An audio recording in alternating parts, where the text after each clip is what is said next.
Stephen, you mentioned that the outlook for Asia Pacific is improving but is not evenly distributed. To what extent is this due to the vaccine rollout, as you were mentioning, and to what extent is it due to fiscal policy? Can we say that our country that has not been as aggressive, so to speak, in terms of fiscal aid, will catch up, assuming that the vaccine rollout comes into play? Yeah.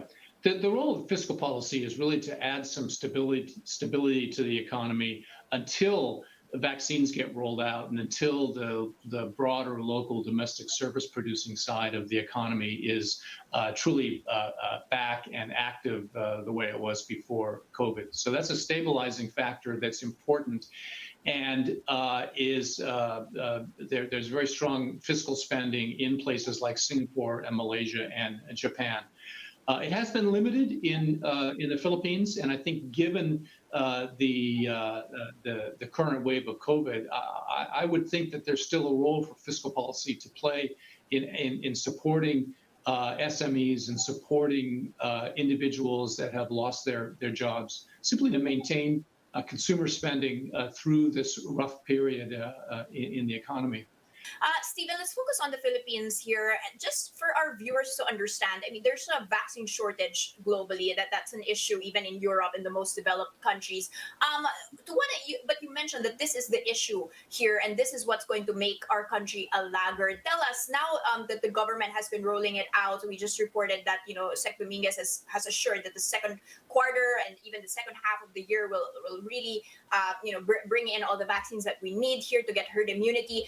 What is the bottleneck of our vaccine rollout? Is it the fault of our structural issues? Is it something that the rest of the countries are struggling with? And do you feel that this is slowly being addressed? Well, many countries in Asia were actually a little slow in procuring vaccines, and the Philippines was no exception. But I always assumed that would happen, and indeed it is happening with the help of the Asian Development Bank and the COVAX program and such. There are vaccines now available, as you said, in the Philippines. The difficulty, though, every country in the world has faced logistical difficulties in terms of rolling it out across base. If you look at Asia Pacific, where has the rollout been the fastest? It's been in the very small territories in Singapore and Hong Kong. And every country is unique, and every country has to find a way to work with its own public health system, its own geographic shape, and so forth.